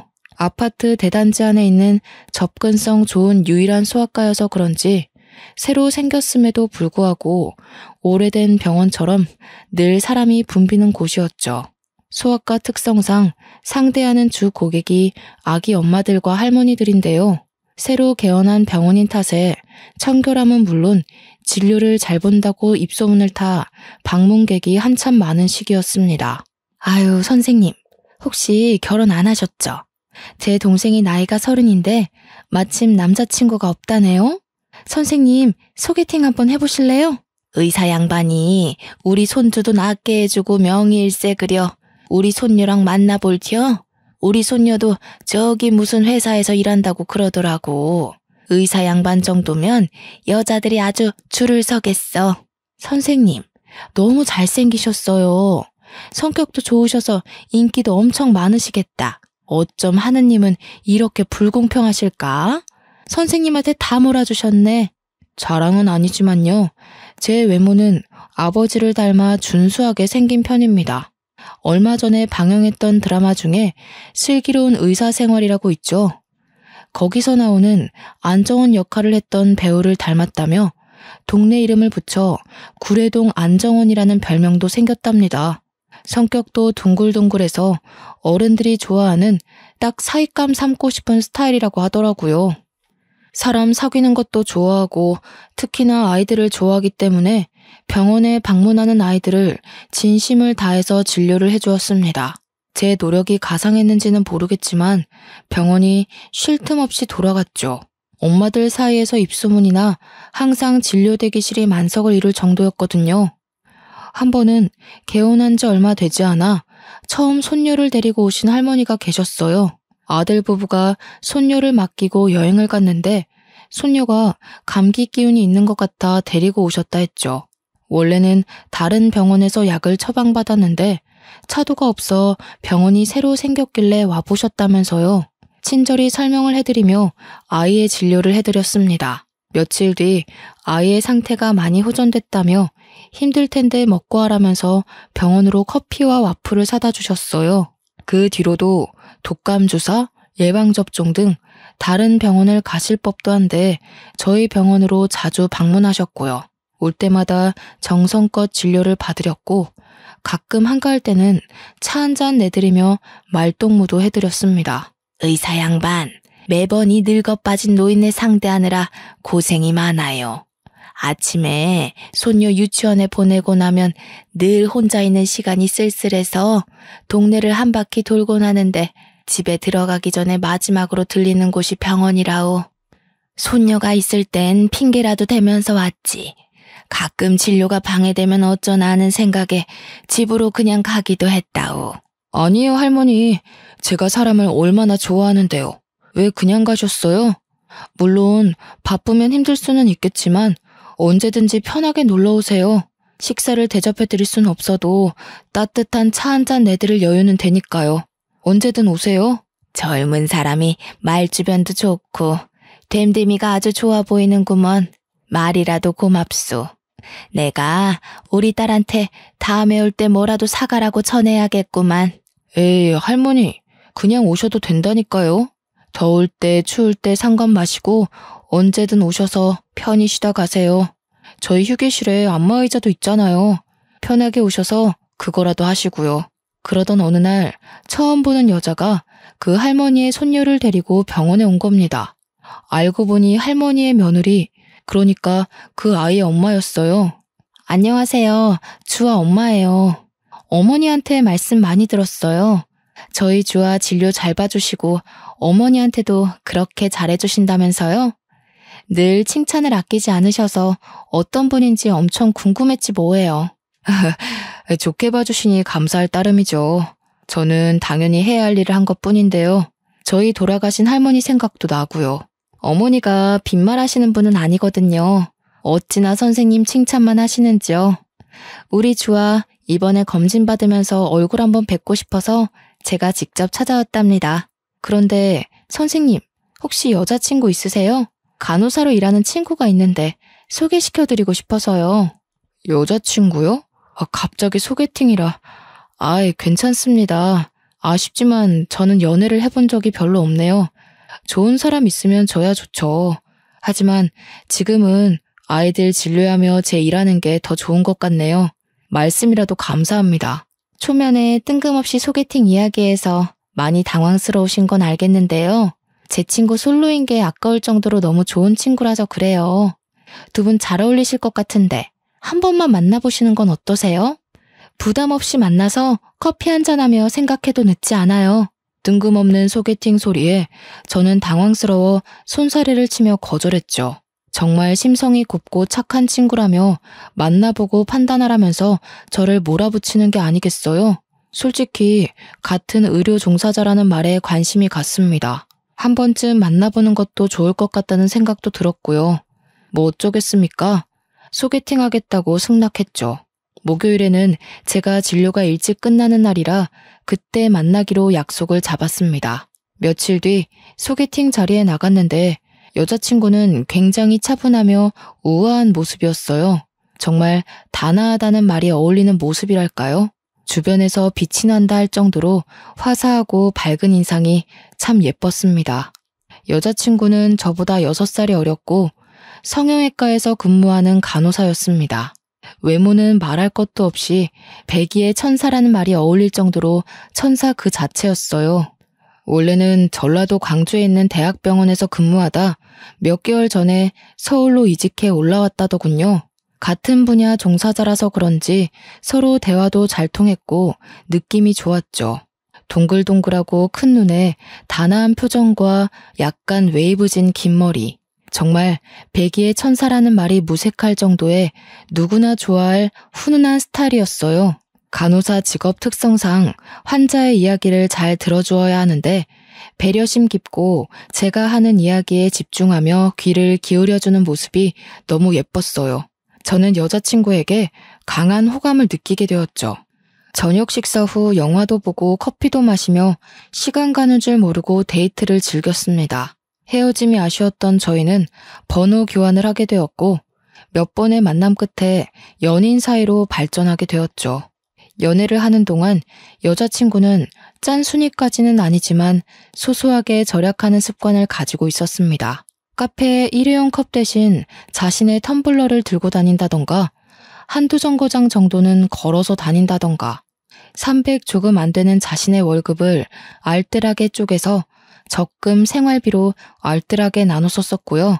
생활력이 강한 모습에 저는 한 번 더 반하게 되었죠. 1년 넘게 연애를 하다가 나이도 나이인지라 자연스레 결혼 이야기가 나왔습니다. 서로 간의 믿음도 확고했고 저 역시 여자친구면 결혼해서 행복하게 잘 살 수 있겠다 생각이 들었거든요. 제가 할아버지와 부모님께 결혼할 여자친구가 있다고 말씀을 드리니 어찌나 좋아하시던지요. 그렇게 여자친구 집에 먼저 인사를 가기로 했어요. 전에도 말했지? 나 어릴 때 아버지가 돌아가셔서 엄마 혼자서 우릴 키우셨어. 그래서 나도 일찍 돈을 벌고 싶었고 엄마도 안정적인 삶을 살길 바라셨지. 그래서 간호사라는 직업을 선택한 거야. 그럼 기억하고 있지. 누구나 다 사정은 가지고 있는 걸. 그게 자기의 흠은 아니잖아. 이제 듬직한 사위 보시고 우리가 행복하게 잘 사는 모습 보시면 더 좋아하실 거야. 너무 걱정하지 마. 사실 우리 엄마 혼자서 우리를 키우시다 보니 성격이 조금 유별나셔. 좋게 말하면 여걸이신데 자기가 기분이 나쁠 수도 있을 것 같아서 미리 말해두는 거야. 자식에 대한 보상 심리 같은 것도 있으시거든. 여자 혼자의 몸으로 자식을 둘이나 키우셨는데 그럴만도 하시지. 아마 누구나 다 그럴 거야. 혹여나 진짜 그러면 내가 잘 말씀드리면 되지 뭐. 너무 걱정하지 말자. 여자친구 집은 여느 집처럼 평범했습니다. 작은 마당이 딸린 단독주택이었는데 고즈넉하니 아담하고 정겨운 분위기를 품고 있었어요. 예비 처가에 잘 보이려 고급 한우 세트와 100만 원 가까이 하는 차 세트도 준비했고요. 여자친구가 한 말도 있고 실수하면 안 된다는 생각 하나로 마음을 다잡고 집 안으로 들어섰죠. 심드렁한 표정의 예비 장모님과 밝은 표정의 예비 처제가 반갑게 맞아주었어요. 안녕하세요. 임지윤입니다. 하나와 결혼을 전제로 만나고 있어요. 미리 인사드리지 못해 죄송합니다. 이렇게 인사를 드리게 되었네요. 형부, 언니, 오느라 고생 많았어요. 식사는 아직 안 했죠? 그런 줄 알고 엄마랑 내가 열심히 준비해놨어요. 어서 들어와서 식사 먼저 해요. 듣기만 했지 생각보다 나이가 더 들어 보이네. 우리 하나랑 6살 차이라고 했던가? 띠동갑이라고 해도 믿겠어. 가만 보자. 좀 생긴 걸 보니 여럿 여자 좀 울려봤겠구만. 어머님, 제가 그래도 동안이라는 소리 좀 들어요. 하나가 누굴 닮아 미인인가 했는데 바로 어머님을 쏙 빼닮았네요. 어머니도 정말 미인이십니다. 사람들한테 하나 언니라고 해도 믿을 것 같은데요. 어떤 걸 사올지 한참 고민하다 제가 겨우 골라왔는데 마음에 드실지는 모르겠네요. 무겁게 뭐하러 이런 것까지 가져오세요. 그냥 오셔도 되는데요. 그리고 엄마는 처음부터 무슨 말을 그렇게 형부 난감하게. 일단 다들 같이 식사부터 하자고요. 언니도 얼른 형부 데리고 들어오고. 네, 제가 나이가 많은 건 사실입니다. 그런데 처음 만나는 자리인데 좀 너무한 거 아닌가요? 잔뜩 긴장해 있는 사람한테 무거운 짐까지 들고 있는데 앉으라는 말도 하지 않으시고 제 외모를 가지고 기분 나쁜 어투로 말씀하시는데 정말 기분이 상하더군요. 속상했습니다. 아무리 제가 귀한 딸을 데려가는 죄인된 입장이라지만 저런 취급을 받을 이유는 없잖아요. 당장이라도 자리를 박차고 나가고 싶었지만 그래도 여자친구를 보며 꾹 참았어요. 여자친구는 안절부절 못하고 있더라고요. 그래도 좋은 게 좋은 거라고 웃으며 좋은 인상을 남겨드리려 노력했죠. 소중한 딸이 결혼한다니 시집 보내기 아쉬운 마음에 노파심으로 그러겠거니 하고 좋게 생각하고 넘어갔죠. 밥도 먹고 커피를 마시며 앞으로 잘 지내보자고 화기애애한 분위기가 됐어요. 나중에 조카 생기면 제가 다 돌봐줄게요. 저 이래봬도 복수전공으로 유아교육 전공했거든요. 믿고 맡겨만 주세요. 너무 앞서갔다 얘. 아직 결혼도 안 했는데 무슨 조카야. 얘는 쓸데없는 소리를 하고 있어. 에이 하나야. 처제 밝고 씩씩하고 좋구만 뭘. 나중에 우리 아이 태어나고 봐준다면야 고마워서 절이라도 해야지. 요즘 그러기가 쉽질 않잖아. 기대할게 처제. 예비 처제가 성격이 밝고 활발한 탓에 분위기를 잘 이끌어내더라고요. 저희가 인사를 온 자리인데 굳이 어려워할 필요 있냐며 서로 편하게 하면 좋은 거 아니냐면서요. 그렇게 예비 처제는 전화를 받으러 나갔고 여자친구가 화장실에 간다고 잠시 자리를 비웠는데요. 예비 장모님의 표정이 확 바뀌더니 저에게 대뜸 말씀하시는 겁니다. 모아둔 재산은 좀 있어요? 집은 어디에 구할 생각이고? 부모님은 다 살아계시나? 뭐 하시는 분들이죠? 우리 하나랑 어떻게 만난 사이예요? 하나랑 결혼해서 먹고 살 만큼의 여유는 충분히 있습니다. 집은 직장 근처로 잡을 예정이고요. 부모님 모두 살아계시고 사업을 하고 계십니다. 하나 씨는 병원에 자주 오시는 손님이 소개시켜 주셔서 만나게 되었습니다. 우리 하나, 내가 혼자 어렵사리 키워서 간호사 만들어 놨어요.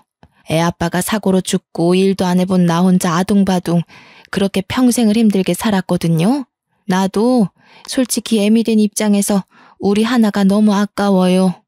어디가 모자라서 나이 많은 남자를 데려와서 결혼한다고 그러는지. 어머님, 어떤 부분을 걱정하시는지 잘 압니다. 평생 고생하시면서 하나 뒷바라지 잘해주신 것도 알고요. 외모로 보나 직업으로 보나 우리 하나 어디 하나 빠지는 구석 없는 1등 신부감이죠. 앞으로 제가 하나 잘 챙겨주겠습니다. 너무 걱정하지 마세요. 애들 키우느라 정작 나는 나를 위해 살았던 적이 없어요. 결혼하면 집은 당연히 남자가 해와야 하는 거 알죠? 나는 2딸 양육하느라 노후 준비도 못했어요. 그래서 보태줄 수 있는 돈도 없고요. 어머님, 저 하나 데리고 호강시켜줄 능력 충분합니다. 그러니 저 믿으세요. 그리고 말씀 편하게 하세요. 그럼 그럴까? 어쨌거나 자네 결혼하면 나한테 용돈도 주고 해야 해. 젊고 예쁜 딸 데려가면 그 정도는 해줘야 하지 않나? 나도 자네 부모나 마찬가지인데. 이건 내가 준비한 혼수 예단 목록이야. 모를 것 같아서 미리 준비했네. 한 달에 200만 원 정도면 괜찮지 싶은데 자네 생각은 어떤가? 그 부분은 하나랑 상의해서 이야기하겠습니다. 결혼하면서 필요하신 게 있으시면 언제든 말씀해 주세요. 예비 장모님은 마치 미리 준비한 듯이 혼수와 예단 목록이 담긴 봉투를 건네주셨어요. 나중에 집에 와서 보니 차, 집, 밍크코트, 용돈 등 별의별 내용이 다 있었어요. 솔직히 조금 너무한 게 아닌가 싶을 정도더군요. 물론 원한다면 전부 해드릴 여유도 있었지만 원래 결혼이라는 게 각자 형편에 맞게 해야 하는 것 아닌가요? 금액으로만 따지면 아파트 한 채 정도 되는 금액이었거든요. 이때라도 다시 생각해보자 했었어야 했는데 제가 나이가 많아 늦게 결혼하는 탓이라 생각했어요. 그렇게 어수선한 첫인사를 마치고 저희 집에도 인사를 갔어요. 부모님은 제가 며느리 될 여자를 소개시켜드린다 하니 잔뜩 신이 나셔서는 손수 정성껏 차린 음식을 대접하고 싶다며 집으로 초대를 하셨죠. 여자친구는 저희 집을 보더니 입을 떡하니 벌리며 놀란 표정 감추지 못하더군요.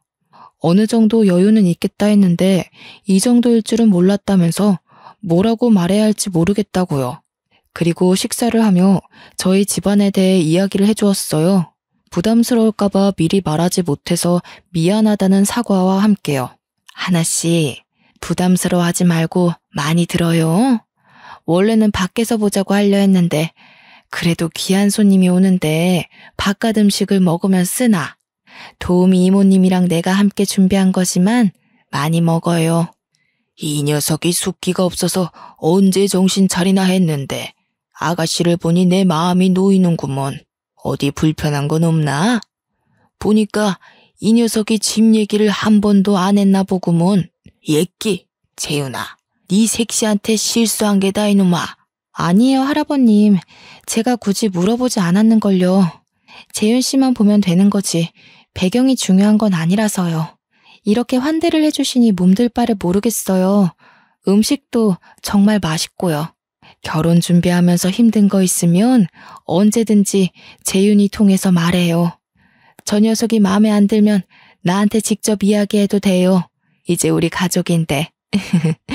여자친구는 인사를 하는 동안 입을 다물지 못하며 당황스러운 듯한 모습을 보였어요. 티를 안 낸다고는 하지만 적잖이 당황한 모습을 제가 느낄 수 있었죠. 늦은 밤이 되어서야 첫인사를 마치고 여자친구를 집에 데려다주기 위해 나왔습니다. 여전히 여자친구는 조금 충격을 먹은 듯 했죠. 집으로 바래다주는 차 안에서 갑자기 흐느끼며 울기 시작하더라고요. 재윤 씨, 나 솔직히 내가 너무 초라해 보였어. 내가 너무 속물 같더라고. 자기에 비하면 한없이 부족한데 이런 나여도 결혼할 수 있겠어? 괜찮겠어? 아니, 왜 그런 거 가지고 울고 그래, 난감하게. 돈이 많고 적고가 뭐가 중요해. 내가 그깟 돈 따지면서 사람 만나는 걸로 보여? 나는 서로 좋아하고 진실된 마음 하나면 충분해. 그러니 울지 마. 예쁜 얼굴 못난이 된다. 그렇게 양가 집에 인사를 끝나고 본격적인 결혼 준비에 들어갈 무렵이었어요. 예비 장모가 저에게 따로 연락을 해서 만나자고 하는 겁니다. 마침 점심시간이기도 했고요. 식사 대접을 해드리고 커피를 마시며 웬일로 일은 힘들지 않냐는 둥 다정한 말투신 겁니다. 그러다 저에게 말을 안 했었다며 품위 유지비 명목으로 1억을 더 요구하는 게 아니겠어요? 건네준 혼수 예단 목록을 돈으로 환산하면 총 3억 정도 되는 금액입니다. 1억이 땅 파서 나오는 돈도 아니고 솔직히 듣자 하니 너무 짜증이 나더군요. 꾸민비, 생각해보니 내가 그런 걸 말을 안 했었네. 내가 말한 1억 정도만 따로 보태주었으면 하네. 가능하지? 나도 의사 사위를 둔 티를 좀 내야 하지 않겠어? 어머님, 이건 좀 경우가 아니지 않습니까?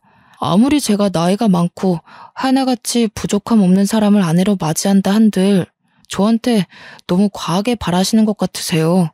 하나랑 조금 상의를 해봐야 할 것 같습니다. 저 진료가 아직 남아서요. 먼저 들어가 보겠습니다. 경우가 아니라니? 자네, 이 정도면 능력도 없으면서 우리 하나를 데려가려 했나?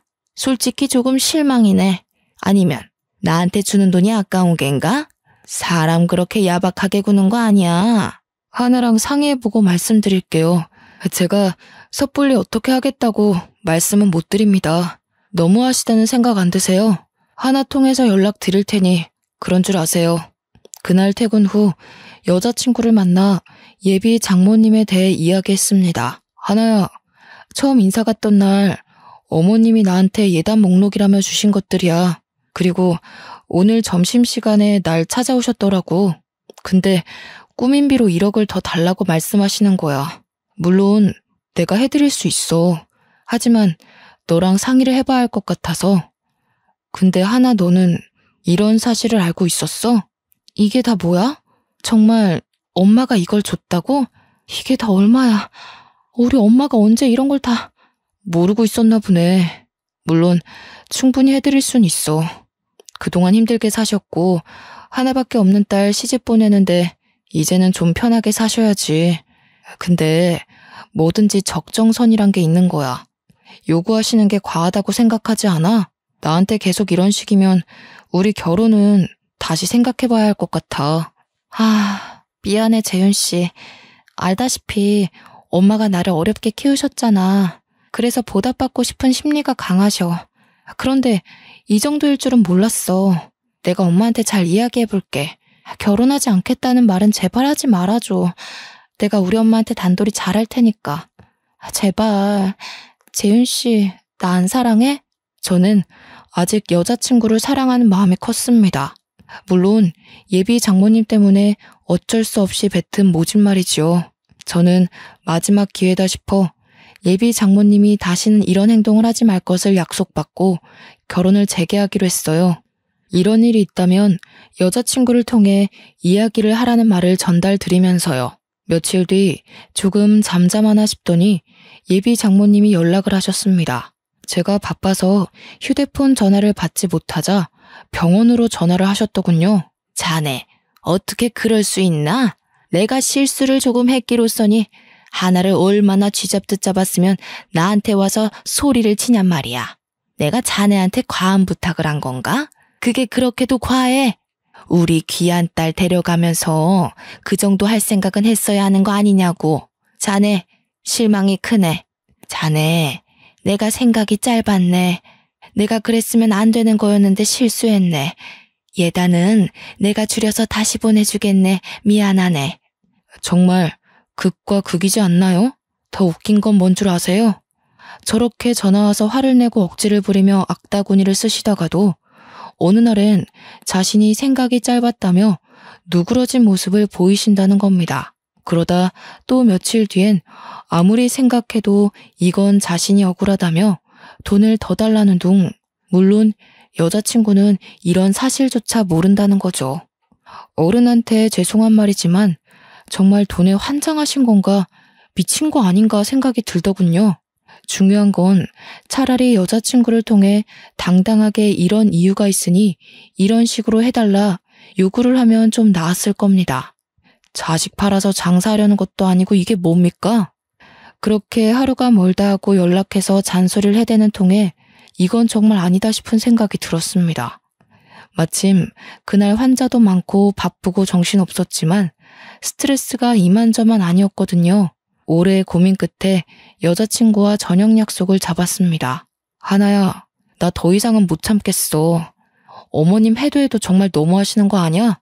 그때 이후로 시도 때도 없이 전화 오셔서 본인 할 말만 하시고 내가 전화를 안 받으면 병원에까지 전화하시고 내가 선배랑 간호사들 볼 면목이 없어. 나한테는 별말 없어서 나는 정말 아무것도 몰랐어. 병원에 전화까지 하셨다니 도대체 엄마는... 재윤 씨, 정말 미안해. 내가 대신 사과할게. 내가 분명 잘 말했는데. 내가 너한테 화낼 건 아니지만 도대체 이게 무슨 경우야? 한두 번도 아니고 이런 황당한 부탁까지 들어가면서 결혼할 수는 없어. 1억이 땅 파서 나오는 돈도 아니고 왜 그렇게 돈에 욕심을 내시는지 이해를 하려고 해봐도 납득이 안 가. 우리 이 결혼 진지하게 다시 생각해보자. 정말 미안해, 재윤 씨. 엄마한테 다시 확인해보고 이야기해볼게. 그렇게 2달 정도의 꽤 오랜 시간이 지났어요. 모처럼 휴일을 맞아 집에서 음악을 들으며 책을 읽고 있는데 여자친구에게 전화가 왔습니다. 힘도 없고 가라앉은 목소리로 할 말이 있으니 만나자 하더라고요. 저도 어느 정도 화가 누그러지고 대화가 필요한 시기인 것 같아 알겠다고 했죠. 오랜만에 본 여자친구는 많이 초췌하고 야윈 모습이었어요. 생기 있고 발랄하던 모습은 어디 가고 피곤에 찌든 모습과 얼굴에 그늘이 가득하더라고요. 재윤 씨, 그동안 잘 지냈어? 나 많이 초라하지. 예쁜 모습으로 기억돼야 하는데 그러질 못해서 미안해. 할 말이 있어서 보자고 했어. 그러면서 그동안 있었던 일을 모두 저에게 말해주었습니다. 2달 정도 되는 시간 동안 예비 장모님을 끊임없이 설득했다고요. 그런데 저한테 돈을 요구하는 게 씨알도 안 먹힐 것 같으니까 여자친구 몰래 결혼정보업체에 웃돈까지 건네가며 선자리를 알아보셨다는 거 아니겠어요? 하도 죽겠다는 소리를 하며 가출도 몇 번 하시고 고집불통에 통제불능인 상태셔서 어쩔 수 없이 몇 번의 선자리에 울며 겨자 먹기로 나갔다는 겁니다. 그런데 맞선 상대로 나온 남자들이 하나같이 나이가 많거나 이혼을 했거나 자식이 딸려도 직업이 별로여도 돈 많은 남자들이었다는 거예요. 물론 자기를 어렵사리 키워준 엄마의 은혜는 어떠한 것으로 보답해도 모자라지만 그런 식으로 자기를 이용해 장사하려는 심부를 견딜 수 없었다고 하는 겁니다. 재윤 씨 만나러 집을 나서는 순간에도 맞선 자리를 알아보시더라고. 내가 집을 나와 연락을 끊어보기도 하고 울면서 제발 그러지 좀 말라고 하소연을 해도 엄마는 내 얘기 듣지도 않더라. 차라리 내가 혼자인 게 나은 것 같아. 어떻게 그렇게까지 하실 수가 있어. 정말 너무하시네. 우리 서로 사랑한 시간도 있고 결혼을 약속한 사이지만 미안해, 재윤 씨. 남들한테 피해만 주는 것 같아서 죄책감 때문에 잠도 잘 못 자겠어. 도저히 이대로는 안 되겠어. 우리 결혼 없던 걸로 하자. 저와 여자친구는 밤 늦은 시간까지 길고 긴 대화를 나누었습니다. 결국은 헤어짐으로 마무리됐고요. 앞으로 연락하는 일은 없을 거라며 그동안 미안했다며 서로 아쉽고 또 안타까운 마음에 아무 말도 못하고 서로 부둥켜 안으며 울기만 했습니다. 그렇게 여자친구를 보낸 뒤 며칠 동안은 비련의 여주인공처럼 저도 눈물을 흘리며 여자친구를 그리워했습니다. 그것을 감수하지 못한 제가 나쁜 놈인가, 그런 상황에 처한 여자친구를 감싸주지 못한 제가 못난 놈인가 하며 스스로 자책도 많이 하고 괴로웠죠. 표정도 없이 사람들을 응대하고 어느 날은 술에 쩔어 폐인처럼 살기도 했지요. 아직 여자친구와 이별에 대한 슬픔이 채 가시지도 않았는데 예비 장모님이 연락을 해오셨습니다. 자네 어떻게 이럴 수 있나? 내가 그깟 돈 좀 달라 했다고 우리 하나를 버려? 너 지금 제정신이야? 어떻게 우리한테 이럴 수 있어? 의사면 다야? 없는 사람 그렇게 무시해도 돼? 이 싹퉁 바가지 없는 새끼. 네? 방금 뭐라고 하셨어요? 제가 너무하다고요? 저희 결혼 없던 걸로 한 거 하나가 먼저 이야기한 겁니다. 그리고 이렇게 된 게 제 탓이라고 생각하세요? 지나가던 개가 웃겠네요. 뭐? 너 말 다 했어? 어른한테 뭐? 개가 어쩌고 어째? 네가 의사면 다야? 대단한 집안이면 다야? 내가 아주 망신을 한번 줘봐. 너 딱 기다리고 있어. 재수없는 놈 같으니라고. 아무 생각 없이 전화를 받지 말았어야 했습니다. 점심시간이어서 밖에서 선배와 함께 점심을 먹으며 이런저런 이야기도 하고 커피를 사들고 왔죠. 대기실에 팔짱을 끼며 잔뜩 화가 난 채로 앉아 계시더라고요. 설마 했는데 병원으로 직접 찾아오실 줄은 몰랐습니다. 김간, 커피 사왔어. 같이 먹자고. 대기 환자분들 많아? 오늘 예약 환자는 다 뭐 하시는 짓입니까? 너희 새끼 잘 만났다. 감히 어른을 기다리게 해? 너 때문에 우리 하나가 잘 다니던 병원도 그만두고 집에서 폐인처럼 지내는데 너는 이렇게 잘 먹고 잘 사는구나, 이 나쁜 놈. 애미애비도 없는 천하의 못된 놈. 이거 놓으시고 말씀하세요. 이게 도대체 무슨 경우 없는 행동입니까? 하나 보기 부끄럽지도 않으세요? 여기 병원입니다. 이거 놓으시라고요. 저를 보더니 그대로 달려들어 머리채를 잡으시는 겁니다. 저는 당황해서 대응도 못하고 왜 그러냐고 소리만 칠 뿐이었어요. 옆에 있던 선배와 간호사 선생님들이 어머니를 말리기 바빴고요. 들고 있던 커피도 놓쳐 바닥에 쏟아졌고 손님들도 있던 터라 병원은 순식간에 아수라장이 됐습니다. 간호사들이 붙어서 예비 장모를 겨우 떼어놓으니 분에 못 이겼는지 의자며 소품이며 손에 집히는 건 다 집어던지면서 난동을 피우시더라고요. 도대체 왜 이러시는 겁니까? 제가 말씀드렸죠. 저희 헤어진 거 제 탓 아니라고요. 저희 결혼 준비하는 동안에 맞선 자리까지 알아보셨던데 제가 모를 거라 생각했어요. 그리고 3억, 1억이 네 집 개 이름입니까? 곱게 키운 내 딸 데려가라면 그 정도는 당연한 거 아니야? 내가 내 딸 키워서 좋은 곳에 시집 보내겠다는데 그게 뭔 상관이야? 너만 아니었어도 우리 딸 더 좋은 곳에 시집 가고 나도 딸 덕 보면서 잘 살 수 있었어. 네가 다 망쳐놓은 거야. 이 괘씸한 자식. 뭐라고요? 저기요. 초면인데 방금 내 아들한테 뭐라 했어요? 3억은 또 무슨 얘기고. 보아하니 하나 엄마 되는 사람 같은데 당신 이러는 거 하나가 알아요? 그리고 너 이 사람한테 맞았니? 당신은 또 누군데 와서 시비야? 갈 길 가시지. 별시답지 않은 것까지 들러붙어서 잡치고 있어. 당신은 상관없으면 꺼져. 나 재윤이 애미 되는 사람입니다. 근처에 볼 일 있어서 왔다가 들렀는데 지금 당신 내 아들 쳤어요? 병원 꼴이 이게 다 뭐야? 당신 미쳤어? 정말 총체적 난국이었습니다. 예비 장모였던 사람이 병원으로 찾아와 난동을 부리며 기물 파손해 머리채 잡힌 아들을 본 저희 엄마. 주변의 시선 따위는 신경 쓸 겨를도 없었죠. 엄마와 예비 장모 사이에 고성이 오가니 안 되겠다 싶었는지 병원 진료를 급하게 마감했습니다. 한두 명의 손님이 있었지만 그 상황을 보고 누가 진료를 보겠습니까? 그날은 더 이상 영업을 할 수가 없었어요. 두 분 다 그만하세요. 서로 할 만큼 하셨어요. 그리고 어머님, 저 하나랑 파혼한 마당에 여기까지 와서 이러시면 곤란하죠. 저도 더 봐드리진 못하겠네요. 병원 기물 파손하신 거, 저 때리신 거 배상해 주셔야겠어요.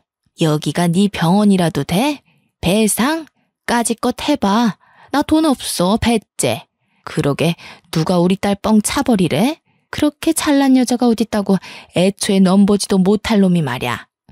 뭐 이런 막무가내인 사람이 다 있어. 재윤아, 너 괜히 힘쓸 것 없다. 너 이런 소리 들으라고 내가 그 공부시켜서 의사 만든 거 아니다. 김 변호사한테 전화해서 내가 알아서 처리할 테니 너는 가만히 있어. 아니, 당신은 아까부터 자꾸 왜 참견질이야? 돈이 그렇게 많아? 당신 그 잘난 아들이 우리 하나 버려서 우리 딸은 폐인 되어 가고 있는데 나도 피해 보상 좀 받아야겠는걸? 말 다 했어요? 피해 보상? 그래요. 한번 해봐요. 우리 집안 무시하는 것도 정도 것이지. 당신 내가 고소할 거야. 우리 재윤이를 무시하는 건 우리 집안을 무시하는 거나 마찬가지야. 얼마나 잘난 집안이길래 그렇게 당당하지? 당신 아들 내가 의사생활 못하게 아주 사회에서 매장시켜버리려니까. 결국 저는 예비 장모를 폭행죄, 업무방해죄로 고소했습니다. 물론 기물 파손에 대한 피해 보상금 청구까지요. 합의할 생각은 전혀 없었습니다. 고소를 진행하면서 그제서야 예비 장모님은 저희 집안에 대해 알게 되셨고 매일같이 연락을 해 잘못했다며 고소를 취하해달라고 사정을 하더라고요. 고소를 진행하고 재판을 앞둔 어느 날 부모님이 계신 집으로 여자친구와 예비 장모가 찾아왔습니다. 눈물 콧물을 다 짜내며 고소를 취하해달라고 사정하더라고요. 어머니, 재윤 씨, 정말 죄송합니다. 제가 엄마를 말렸어야 했는데 그러질 못했어요. 어떻게든 변상을 할 테니 고소만은 취하해주세요. 정말 죄송합니다. 제가 정신이 어떻게 됐던 모양입니다. 돈에 눈이 멀어 미쳤었나 봐요. 선처해주시면 쥐 죽은 듯이 조용히 살겠습니다. 병원 기물 파손한 부분에 대해서는 어떻게든 변상하겠습니다. 제 딸아이를 봐서라도 한 번만 용서해주세요. 아무리 돈에 눈이 멀어도 그렇죠. 귀한 자식 팔아서 장사하려는 짓, 그거 진짜 못할 짓입니다. 없으면 없는 대로, 있으면 베풀며 살아야 되는 거 아니에요? 저희 돈 같은 거 하나도 안 따집니다. 하나 마음 씀씀이 그거 하나 봤어요. 대개 따님 어딜 가도 부족함이 없어요. 근데 그걸 망친 건 그쪽입니다. 그 돈은 제가 어떻게든 마련해서 드릴 테니 저를 봐서라도 한 번만 용서해 주세요. 제가 이렇게 빌게요. 어머니, 고소 취하 부탁드립니다. 딸 팔아서 장사를 한다뇨? 네네, 그건 말도 안 됩니다. 앞으로 그런 일 없이 착하게 살 테니 제발 고소만은 취하해 주세요. 이렇게 부탁드립니다. 앞으로 그렇게 살지 마세요. 자식 가지고 장사하지 말란 말이에요. 그렇게 살지 않겠다는 조건으로 고소 취하해 드릴 겁니다. 하나 얼굴 봐서 100번 1000번 참고 이야기하는 거고요. 이제 그만 돌아가세요. 하나야, 너도 할 만큼 했으니 어머니 모시고 집으로 돌아가렴. 내가 따로 연락하마. 정말 감사합니다, 어머니. 뭐라고 드릴 말씀이 없네요. 이 은혜 평생 잊지 않겠습니다. 정말 죄송하고 감사합니다. 잘못을 한 건 예비 장모님인데 왜 여자친구가 사죄를 해야 하는지 이해가 가질 않았어요. 그런 모습을 보며 저와 엄마는 마음이 아플 뿐이었죠. 사정을 하는 여자친구의 모습을 본 엄마와 저는 마음이 약해졌습니다. 당연히 예비 장모님을 생각하면 고소를 취할 생각은 전혀 없었지만요. 하지만 그냥은 넘어갈 수 없었기에 3천만 원의 합의금을 받고 고소를 취하해 주었습니다.